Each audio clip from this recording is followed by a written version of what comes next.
오늘 우리가 함께 살펴볼 하나님의 말씀은 예레미야서 27장 12절에서 22절까지의 말씀입니다. 예레미야서 27장 12절에서 22절까지의 말씀을 저와 여러분들이 한 절씩 교독하겠습니다. 제가 먼저 읽도록 하겠습니다. 이것은 하나님의 말씀입니다. 나는 유다 왕 시드기야에게도 이와 똑같은 말을 전하였다. 여러분들은 바빌로니아 왕의 멍에를 메고 그와 그의 백성을 섬겨서 살아남도록 하십시오.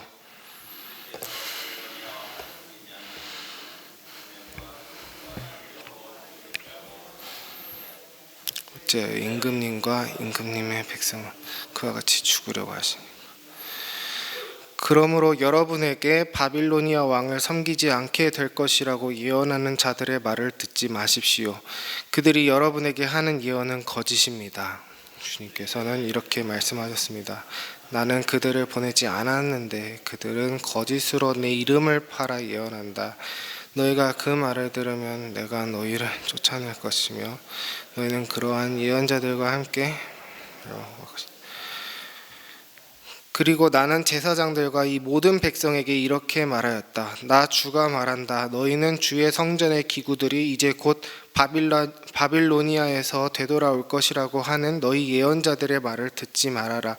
그들이 너희에게 하는 예언은 거짓이다.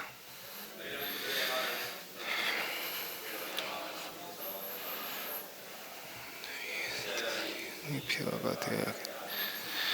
그러므로 그들이 예언자들이라고 한다면 정말로 그들이 주의 말씀을 받은 사람들이라면 차라리 그들은 주의 성전과 유다 왕궁과 예루살렘에 아직 남아있는 기구들을 더 이상 바빌로니아에 빼앗기지 않게 해달라고 만군의 주에게 호소해야 옳을 것이다.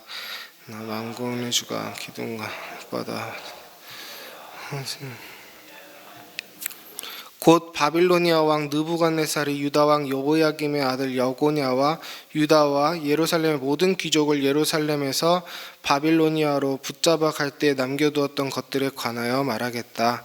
참으로 주의 성전과 유다 왕궁과 예루살렘에 남아있는 그 기구들 고고 나 만군의 주 여호와 그것들도 바빌로니아로 실려가서 내가 찾아올 때까지 그냥 그곳에 남아 있을 것이다. 나 주의 말이다. 그리고 그 후에 내가 그것들을 이것으로 다시 옮겨올 것이다. 아멘.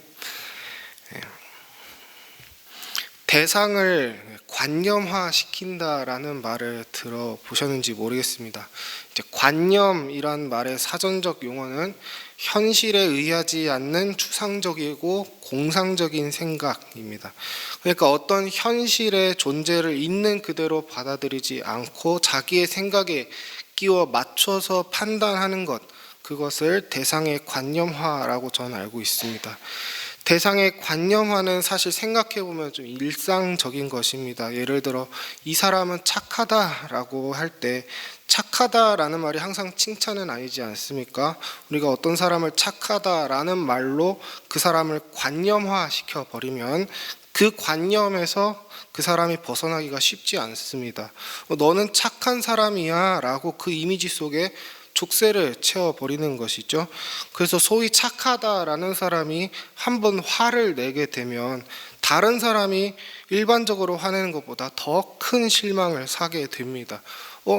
얘가 이런 애가 아닌데 얘 의외네, 제가 왜 저러지? 이런 식으로 어떤 사람을 향한 우리의 관념과 그 대상의 실체는 다른 경우가 있을 수 있고, 우리의 관념을 그 대상의 실체보다 앞세우는 것은 도덕적으로 굉장히 잘못되었다라고 말할 수 있습니다. 근데 이 관념화가 가장 무분별하게 일어나는 대상이 바로 우리 하나님입니다. 하나님의 실체에 대해서 정확하게 아는 사람이 없으니 당연히 관념이 날 수밖에 없겠죠. 이런 걸 방지하기 위해서 하나님은 우리에게 성경을 주셨습니다. 그분의 말씀을 통해서 얘들아, 난 이런 존재야. 난 이런 뜻을 가지고 있어. 넌 나에게 이렇게 해야 돼. 넌 나에게 이렇게 하면 안 돼. 이런 그분의 뜻을 하나님께서 언어의 형태로 우리에게 주셨습니다. 그런데 문제가 뭡니까? 사람들이 성경에 관심이 없습니다. 하나님의 뜻을 성경을 가지고 골치 아프게 따지는 거 별로 좋아하지 않습니다. 대신 무엇을 좋아합니까? 하나님의 음성, 나에게 주시는 마음, 생각, 직관, 하나님이 이렇게 생각하시는 것 같아. 하나님은 나의 이런 모습도 괜찮다고 하실 거야. 이렇게 성경 없이 언어로 기록된 객관적인 그분의 뜻 없이 그냥 내 기호대로 관념을 만들어내고 그 관념대로 믿기를 좋아합니다. 그 관념이 맞는지 틀렸는지 성경을 통해 검증받을 필요가 없는 방식으로 하나님의 뜻을 받기를 좋아합니다. 성경을 가지고 그 생각이 틀렸다라고 지적을 하면 기분이 나빠합니다. 하나님이 나한테 이런 마음을 주셨는데 재미없게 성경을 들이미냐고 하는 거죠. 하지만 성경 없이 합법적인 방법을 통하지 않고 얻은 하나님의 뜻은 그 실체와는 다른 그저 나만의 관념에 불과합니다. 바로 그 점을 오늘 본문과 더불어 예레미야 전체에서 잘 보여주고 있습니다. 오늘 말씀에서 하나님은 거짓 예언자들의 말을 믿지 말라라고 합니다. 근데 들어보면 이 거짓 예언자들이 하는 말들이 전혀 나쁜 말들을 하는 게 아니라 사실 굉장히 긍정적인 말, 좋은 말들을 하고 있다라는 것을 알 수 있습니다. 14절에 보니까 그들은 하나님께서 우리를 바빌로니아로부터 지켜주실 것이다 라고 얘기한 것 같습니다. 이게 얼마나 희망적인 이야기입니까? 그리고 하나님을 열망하게 만들죠. 구원주 하나님을 바라보게 만듭니다. 그분을 높이게 만듭니다. 원수들로부터 지켜주신 하나님 누가 싫어하겠습니까? 그리고 16절에 그들은 바빌로니아에게 빼앗긴 성전의 기구들을 하나님이 다시 가지고 오실 것이다 라고 예언합니다. 여기서 성전의 기구들이라는 것은 말 그대로 성전에서 진설병을 담는다던가 고기를 담는다던가 할 때 쓰는 금으로 된 귀한 식기류를 얘기합니다. 역대하 4장을 보시면 이 식기류들에 대한 구체적인 내용들을 확인할 수 있습니다. 그리고 이 귀한 금그릇들은 시드기야의 선임 왕인 여호야김 왕 시절에 이스라엘을 1차로 침공했던 바벨론의 느부갓네살 왕이 쓸어갑니다. 이 내용은 다니엘서 1장 2절에 기록되어 있습니다. 이 느부갓네살 왕이 성전 기구들을 가져가서 써보니까 이게 너무 좋았는지 11년 후에 다시 쳐들어와서 남은 것들을 다 쓸어갑니다. 훗날에 그의 아들 벨사살이 이 성전 기구들의 술을 부어 마시면서 노는 장면이 다니엘서 5장 2절에 쓰여 있습니다. 얼마나 치욕적인 모습입니까? 원래는 이 식기구가 하나님을 섬길 때 쓰는 거룩한 제사용, 의식용 식기류들인데 이방인들이 자기의 유희를 위해서 사적으로 사용하다니 이제 이스라엘 자존심을 완전히 산사조각 내버리는 행위들이죠. 이때 하나님이 드디어 참지 않으시고 분노하셔서 저 대적 바벨론을 무너뜨리고 마치 예전에 성궤가 다윗성으로 돌아왔듯이 다시 하나님의 그 거룩한 식기류들이 자기 성전을 채우고 복귀시켜 놓고 이스라엘을 하나님이 강한 나라로 만드셔서 이 땅에 평화가 있게 하실 것이다. 이런 희망차고 밝고 행복한 미래를 제시했던 사람들이 바로 거짓 예언자들이었다는 겁니다. 이 사람들이 말하는 하나님이 얼마나 하나님답습니까? 당연히 하나님이 그러셔야죠. 조상들에게 약속의 땅으로 주신 곳을 하나님이 외면하시면 되겠습니까? 하나님이 이스라엘의 신이신데 이스라엘이 망하면 누구에게 하나님은 찬송 받으신다는 겁니까? 저 이방인들은 하나님이 누군지도 모르는데 이스라엘이 망하면 하나님은 잊혀지시는 거 아닙니까? 하나님이 이스라엘을 버릴 수가 없는 겁니다. 이처럼 거짓 예언자들이 말하는 하나님의 모습은 지극히 상식적이고 지극히 논리적이고 지극히 하나님스러웠습니다. 하지만 그 하나님의 모습은 정말 하나님의 실체였습니까? 아니면 그들의 관념 속에 있는 하나님이었습니까?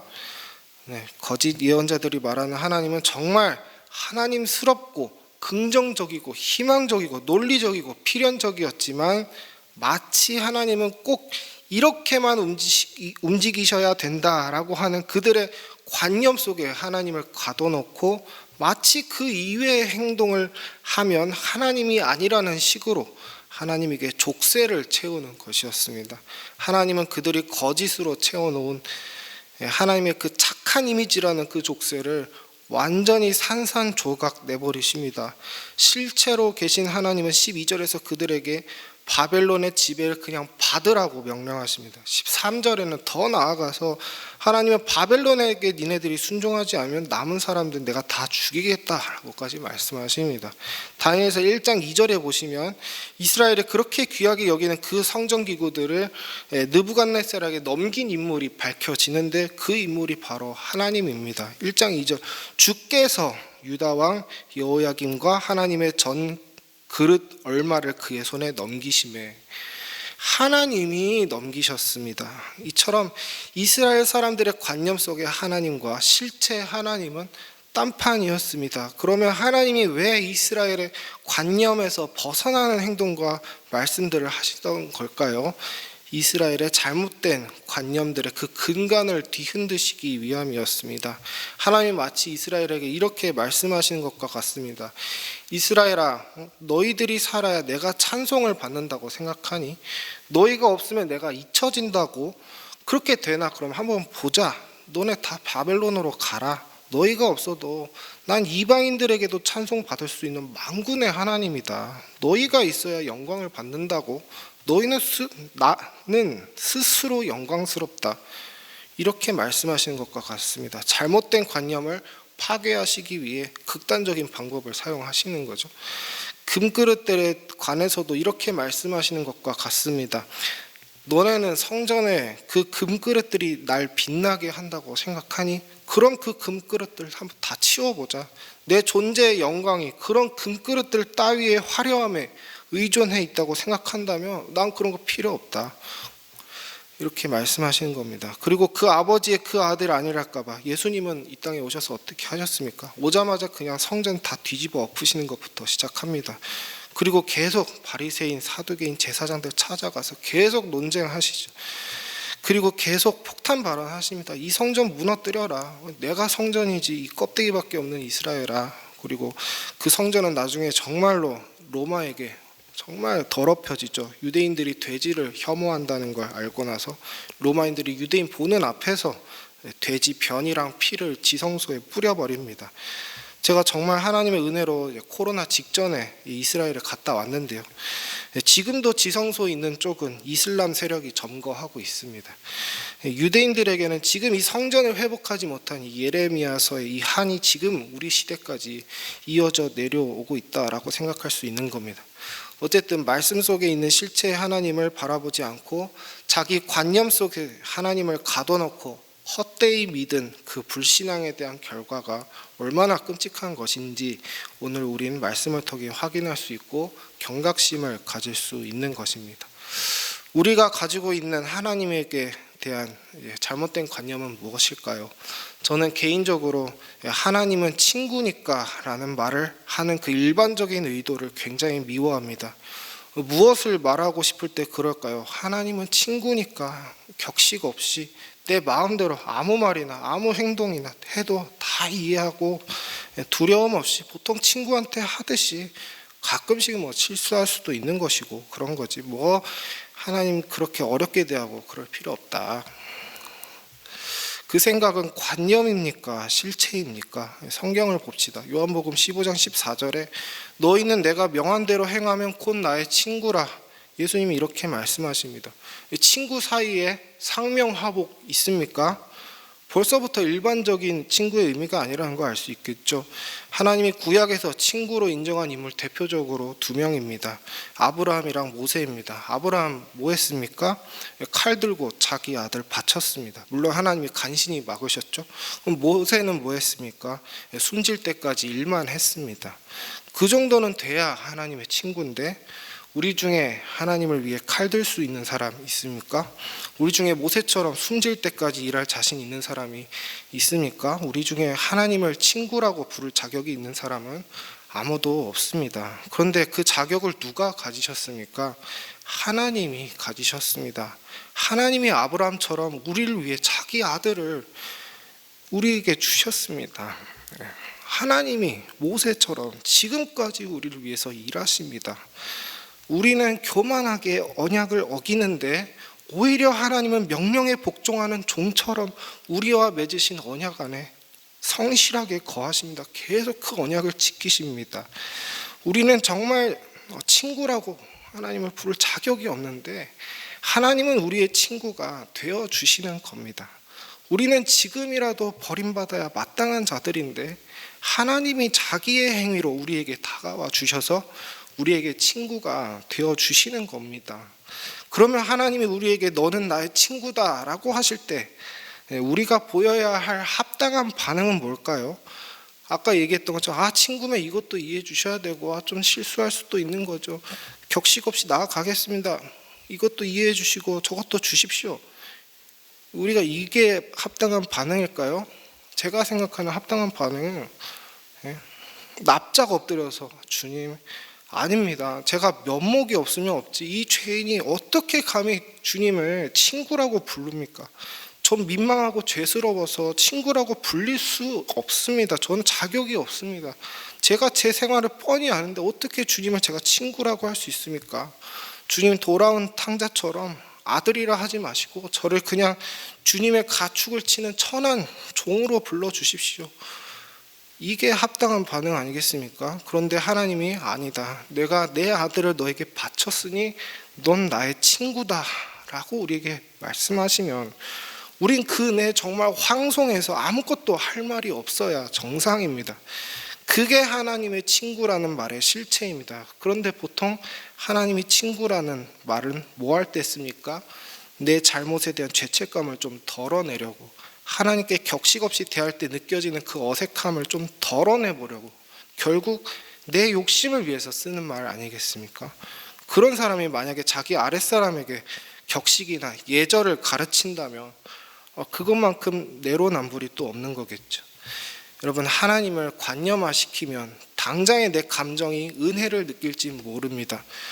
오늘 보면 거짓 예언자들이 한 말들 사실 많은 이스라엘 사람들이 은혜를 받았을 겁니다. 하나님이 우리를 그렇게 지켜주신다니 저 바벨론을 이겨서 우리에게 다시 평화를 주신다니 그렇게 은혜를 받았기 때문에 예레미야의 말을 안 듣고 망한 거겠죠. 이처럼 내 관념 속에 하나님으로도 우린 은혜를 느낄 수 있습니다. 하지만 결국 실체로 계신 하나님을 붙잡지 않는다면 우린 길을 잃어버리는 것입니다. 하나님은 친구다라는 말도 그냥 관념 속에서만 이해하면 은혜롭죠. 우리가 하나님께 격식 없이 나아갈 수 있다니 얼마나 은혜롭습니까? 그리고 거기다 대고 그게 정말 성경적인지 한번 따져보자 하면은 마치 은혜를 해치는 것처럼 느껴집니다. 하지만 관념 속에 있는 하나님의 친구라는 말에는 진정한 은혜가 없습니다. 진정한 은혜란 우리를 위해 아들을 바치신 그 하나님의 사랑입니다. 우리가 대수롭지 않게 여기는 언약을 성실하게 지키시는 그 하나님의 겸손에 대해서 성경을 들여다보지 않으면 알 수 없는 것입니다. 우리를 위해 일하시는 그 하나님의 모습, 그 진정한 의미로서의 그 친구라는 말의 관념이 아니라 성경이라는 실체를 들여다볼 때 우리는 진정한 은혜를 느끼고 깨달을 수 있는 것입니다. 이처럼 여러분 내가 내 관념으로 만든 나만의 하나님, 나만의 예수님, 나만의 성령님은 없습니까?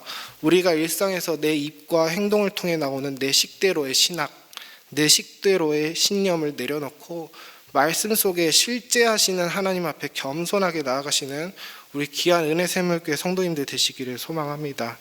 내가 내 생각을 내려놓을 때 오히려 더 깊은 은혜가 있습니다. 내가 지고 성경이 이겨야 오히려 더 큰 행복이 있습니다. 제 친구 중에 신사도 운동하다가 하나님 신사도 운동에서 하나님 음성 듣고 사람 고치고 막 이런 일을 하다가 고려신학대학교 온 친구가 한 명 있는데 처음에는 자기가 이 신학교 왔을 때 진짜 고신 사람들 다 시체 같아 보였다고 얘기합니다. 저 답답한 성경책만 쳐다보고 앉아있는 게 정말 바보 같았다라고 하더라고요. 저 책이 뭐라고, 자기는 하나님의 음성을 직접 들을 수 있는데 그 하나님 말씀 안 들린다고 저 책 바라보고 있다는 게 그렇게 바보 같아 보였다고 합니다. 그런데 학교에서 이제 교수님들에게 성경을 배우고 하다 보니까 자기 생각이 틀렸고 정말 성경 속에서 하나님이 말씀하시는 걸 듣는 게 그 전에 자신이 느꼈던 것보다 더 선하고 더 아름답다라는 걸 느꼈다고 합니다. 이처럼 여러분, 교회에서 성경 피고 얘기하는 것들이 여러분들에게 따분하게 느껴질 수 있겠지만 성경에게 우리를 복종시키는 것이 그 어떤 황홀한 경험보다 더 달콤하고 더 고상하고 더 힘이 있다라는 것을 믿으시길 바랍니다.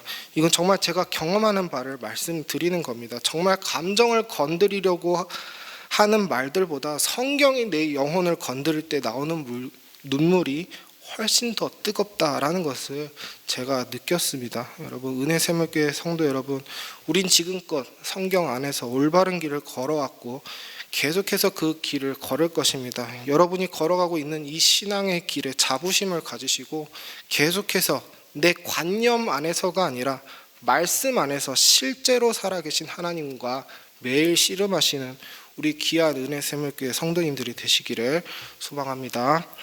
말씀을 생각하며 기도할 때 우리의 잘못된 관념에 대해 묵상하며 기도합시다.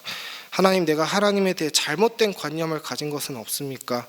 내 주위 사람에 대해서 어떤 사람을 관념 속에 가둬놓지는 않았습니까?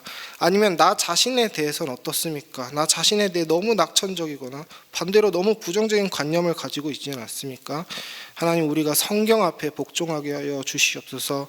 하나님은 타락한 나의 감정과 논리 속의 실체에 계신 것이 아니라 거룩한 성경 안에 실제하고 계심을 믿습니다. 내가 내 자신에 대해 사색하는 것보다 성경이 나에게 죄인이라고 하는 말을 듣는 그 말씀 속에 나의 실체가 있음을 믿습니다. 이웃을 사랑하라는 그 말씀 속에서 내가 내 이웃에게 가진 잘못된 관념이 벗겨짐을 고백합니다. 내가 관념 속에 허우적대는 것이 아니라 말씀으로 실체를 보는 사람이 되게 하여 주시옵소서라고 기도합시다. 그리고 매주 월요일은 다음 세대를 위해 기도하는 날입니다. 우리 아이들도 이 세상의 실체를 이 세상 속에서 찾는 것이 아니라 말씀 속에서 찾게 되어서 자기 앞날을 지혜롭게 계획하게 해달라고, 아이들이 성경 앞에 복종하고 그 성경 안에서 성장하게 해달라고 함께 기도하고 각자의 기도 제목으로 기도하신 후에 담대하게 세상 속에 나아가시기 바랍니다. 기도합니다.